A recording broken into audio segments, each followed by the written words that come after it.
사무엘상 10장 10에서 27절 말씀입니다. 8절부터 보겠습니다. 너는 나보다 앞서 길갈로 내려가라. 내가 네게로 내려가서 번제와 화목제를 드리리니 내가 네게 가서 내가 행할 것을 가르칠 때까지 7일 동안 기다리라.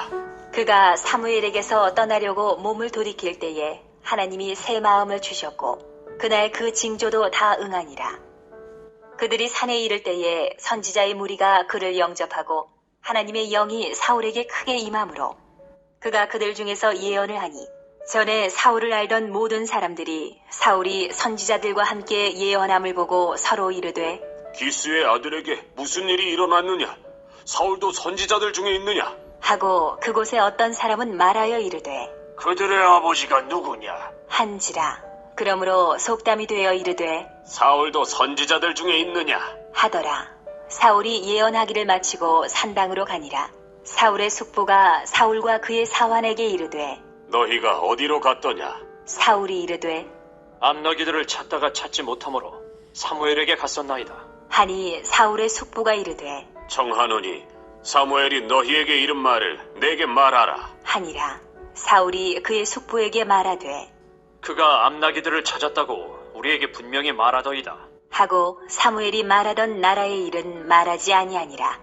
사무엘이 백성을 미스바로 불러 여호와 앞에 모으고 네, 사랑하는 형제 여러분, 2월 18일 금요일 새벽 목상에 오신 것을 환영합니다. 400년 사사시대에 숱한 외적의 침략을 당한 이스라엘은 그것이 하나님의 징계인 줄을 깨닫고 회개했어야 합니다. 사무엘이 등장해서 미스바 성회를 소집하여 대대적인 회개운동을 벌인 일이 있었고 한때 평안의 때를 누렸으나 이스라엘은 다시 하나님의 뜻을 거스려서 인본주의적 왕정을 요구했습니다. 회개가 온전치 못한 것이죠. 과거 사사가 세습되지 않았던 반면에 왕정은 대대로 세습되는 체제로 들어가므로 그 왕정이 인본적 왕정인가 신정적 왕정인가에 따라서 이스라엘의 운명은 판이해질 것입니다. 그래서 하나님께서는 왕정을 허락하시되 신정적 왕정이 되게 하시려고 사무엘을 통하여 사울에게 기름을 붓게 하셨습니다. 사무엘에 의해 지도되며 출발되어야만 신정적 왕정이 되는 것입니다. 사울과 사무엘의 만남을 암나귀 분실 사건을 통해서 섭리하신 하나님은 사무엘에게 예언을 주시고 그대로 다 그날에 성취되는 것을 체험하게 하심으로써 사울이 왕으로서의 소명과 가르침을 받도록 이끄셨습니다. 8, 9절의 내용이 바로 새마음 성령을 이제 주신 것이죠. 예언한 대로 9절에 보면 이미 사무엘을 떠나서 사무엘에게서 떠나려고 몸을 돌이킬 때에 하나님이 새 마음을 주셨고 그날 그 징조도 다 응하니라 했습니다. 10절 그들이 사울과 사환이 산에 이를 때에 선지자의 무리가 그를 영접하고 여기서 이 산은 사무엘이 하나님의 산에 이르리니라고 5절에서 말한 그 하나님의 산인데요. 원문상으로는 하나님의 기브아라는 말입니다. 기브아 성읍에 하나님께 제사하는 산당이 있었던 것으로 추정되고 또한 사무엘이 선지자 무리를 가르쳤던 것으로 보입니다. 사무엘은 여러 지역을 순회하며 가르쳤으니까 이곳에서 가르침을 받던 선지자 무리들이 있었던 것이고요. 10절 그래서 그들이 선지자의 무리가 이제 그를 영접하고 하나님의 영이 사울에게 크게 임함으로 그가 그들 중에서 예언을 하니 이렇게 세 번째 예언이 성취된 장면만 성경이 기록했지만 앞에 두 가지 예언도 역시 다 성취된 것이고요. 사울에게 하나님의 영이 임한 이 사실이 가장 중요해서 이것만 상세히 말하는 것입니다. 11절 전에 사울을 알던 모든 사람들이 사울이 선지자들과 함께 예언함을 보고 서로 이르되 기스의 아들에게 무슨 일이 일어났느냐 사울도 선지자들 중에 있느냐 하고 그곳에 어떤 사람은 말하여 이르되 그들의 아버지가 누구냐 한지라 그러므로 속담이 되어 이르되 사울도 선지자들 중에 있느냐 하더라. 그들의 아버지가 누구냐 이 말은 선지자들의 아버지 선지자들의 아버지가 누구냐 사무엘이 아니냐는 뜻이고요. 사울은 사무엘의 가르침을 받은 제자가 아닌데 저렇게 하루아침에 완전히 다른 사람이 될 수가 있느냐 하며 놀라움을 표한 것입니다.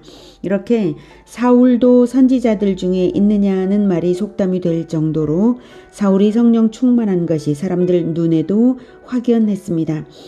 그런데 훗날 사울이 악령에 사로잡혔던 것을 생각해 보면 사람이 성령에 순종하는가 악령에 순종하는가 이것이 중요하고요. 또한 받은 소명에 충실하여서 한결같이 나아가야지 그러지 못하고 자기를 위하는 마음을 가질 때는 변질되고 마는 것임을 알 수가 있습니다. 아무튼 이 장면은 왕이 될 자에게 최대한으로 가장 좋은 것 성령을 주심으로써 왕의 능력과 마음을 충만하게 채우시는 하나님을 발견하게 합니다. 하나님은 소명하실 때에 능력도 마음도 주시는 분이십니다. 그러므로 확신과 순종으로 나아가면 되는 것입니다. 또한 이렇게 예언대로 다 이루어지게 하시는 것을 볼 때에 우리는 하나님의 신실하심을 다시 확인할 수 있습니다. 하나님의 신실하심은 사람의 어떠함에 매이지 않고 반드시 언약대로 성취되는 것입니다. 그 대표적인 사례는 바로 때가 찼을 때에 창세기 3장 15절에 여자의 후손 언약대로 하나님이 그 아들을 보내사 여자에게서 나게 하신 것입니다. 갈라디아서 4장 4절에 때가 참에 하나님이 그 아들을 보내사 여자에게서 나게 하셨다고 말씀하시죠. 창세기 3장 15절에 여자의 후손 언약 그 성취, 진정한 왕을 자기 백성에게 보내시기 위한 과정으로서 지금 사울에게도 성령을 부어주신 것입니다. 우리에게도 하나님께서 성령을 부어주시는 것은 바로 영원한 왕 그리스도를 기다리고 맞이할 준비를 하라는 뜻입니다. 13절 사울이 예언하기를 마치고 산당으로 가니라. 사무엘의 예언대로 체험을 한 사울은 자신에게 내린 왕의 소명을 확신하게 되었을 것이고요. 산당에서 감사와 찬양을 올려드렸을 것입니다. 14, 15절 사울의 숙부가 사울과 그의 사환에게 이르되 너희가 어디로 갔더냐 사울이 이르되 암나귀들을 찾다가 찾지 못하므로 사무엘에게 갔나이다 하니 사울의 숙부가 이르되 청하노니 사무엘이 너희에게 이른 말을 내게 말하라 하니라. 사무엘에게 갔었다는 대답을 들은 사울의 숙부 반응이 예사롭지 않죠. 사무엘이 당시 최고 지도자였고 당시 이스라엘은 왕정을 요구하던 터여서 그 만남이 예사롭지 않게 느껴져서 혹시 하는 마음에 숙부는 케어묻는 것입니다. 하지만 사울은 조심스러웠어요. 16절 사울이 그의 숙부에게 말하되 그가 암나귀들을 찾았다고 우리에게 분명히 말하더이다 하고 사무엘이 말하던 나라의 일은 말하지 아니하니라. 왕의 소명을 받은 일은 함구했습니다. 아직 왕으로서 공식적 발표를 하지 않았기에 조심하는 것이죠. 사무엘이 7일 동안 기다리라고 말한 것을 유념한 것이죠. 이제 17절 사무엘이 백성을 미스바로 불러 여호와 앞에 모으고 여호와 앞에 모았다는 말은 당시 실로의 성막이 블레셋에게 회파된 실정이었고 또 언약궤를 기럇 여아림에서 되돌리지 못한 처지였으므로 여호와 앞에 모았다는 말은 대제사장의 우림과 둠밈을 가지고 그 앞에 모았다는 뜻입니다. 출애굽기 28장 30절에는 너는 우림과 둠밈을 판결 흉패 안에 넣어 아론이 여호와 앞에 들어갈 때에 그의 가슴에 붙이게 하라. 아론은 여호와 앞에서 이스라엘 자손의 흉패를 항상 그의 가슴에 붙일지니라. 이렇게 하나님께서 말씀을 하셨거든요. 우림과 둠밈은 이스라엘의 중대사를 결정할 때에 하나님의 결정을 보여주는 도구입니다. 이제 우림과 둠밈으로 왕을 뽑기 위해 모은 것입니다. 18절부터 계속 볼게요. 이스라엘 자손에게 이르되 이스라엘 하나님 여호와께서 이같이 말씀하시기를 내가 이스라엘을 애굽에서 인도하여 내고 너희를 애굽인의 손과 너희를 압제하는 모든 나라의 손에서 건져내었느니라 하셨거늘 너희는 너희를 모든 재난과 고통 중에서 친히 구원하여 내신 너희의 하나님을 오늘 버리고 이르기를 우리 위에 왕을 세우라 하는도다. 그런즉 이제 너희의 지파대로 1000명씩 여호와 앞에 나아오라. 하고 네. 사무엘이 이제 왕을 뽑는 자리에서 백성을 꾸짖는 것은 비록 왕정을 하나님이 허락은 하셨지만 백성의 동기는 하나님에 대한 배신이 분명했기에 이렇게 꾸짖는 것입니다. 그래 좋다. 어디 너희들 소원대로 해줄 테니 어디 한번 왕정을 맛봐라 이거죠. 마지못해 허락하는 차선책인 줄을 알고 겸비한 마음을 가지라는 뜻입니다. 그래도 왕을 뽑는 과정은 아주 공정해서 지파대로 모든 지파들이 이제 여호와 앞에 나오는 건데 각 지파에서 이제 훌륭한 사람들 1000명씩을 뽑아서 여호와 앞에 이제 나오는 것입니다. 그래서 자 20절 사무엘이 이에 이스라엘 모든 지파를 가까이 오게 하였더니 베냐민 지파가 뽑혔고 베냐민 지파를 그들의 가족별로 가까이 오게 하였더니 마드리의 가족이 뽑혔고 그 중에서 기스의 아들 사울이 뽑혔으나 그를 찾아도 찾지 못한지라. 그러므로 그들이 또 여호와께 묻되 그 사람이 여기 왔나이까? 여호와께서 대답하시되 그가 진포다리들 사이에 숨었느니라. 하셨더라. 그들이 달려가서 거기서 그를 데려오매 그가 백성 중에 서니 다른 사람보다 어깨 위만큼 컸더라. 사울이 분명히 소명받은 줄을 스스로 알고는 있으면서도 성격이 소심해서인지 대중 앞에서 감히 왕으로 지명되는 것이 감당되기 힘들었던가 봅니다. 본래는 이렇게 겸손했던 성품을 가진 사울이었습니다. 그런데 나중에 그는 교만한 자로 변질되고 말았으니 안타까운 일이죠. 우리가 타산지석을 삼아야 합니다. 베드로전서 5장 5절에는 겸손으로 허리를 동이라 하나님은 교만한 자를 대적하시되 겸손한 자들에게는 은혜를 주시느니라 라고 말씀하셨습니다. 오늘 이 과정에서도 하나님은 우림과 둠밈으로 뽑힌 사울이 바로 하나님이 지명하여 부른 왕임을 확인시켜 주셨죠. 예, 진보다리 사이에 있다고 알려주심으로써 다시 확인되는 과정이 되었습니다. 24절 사무엘이 모든 백성에게 이르되 너희는 여호와께서 택하신 자를 보느냐? 모든 백성 중에 짝할 리가 없느니라. 하니 모든 백성이 왕의 만세를 외쳐 부르니라. 네, 모든 백성 중에 짝할 리가 없을 정도로 사울은 출중했습니다. 외면적인 것을 중시한 이스라엘 백성들은 사울의 헌칠한 모습을 보고 만족했습니다.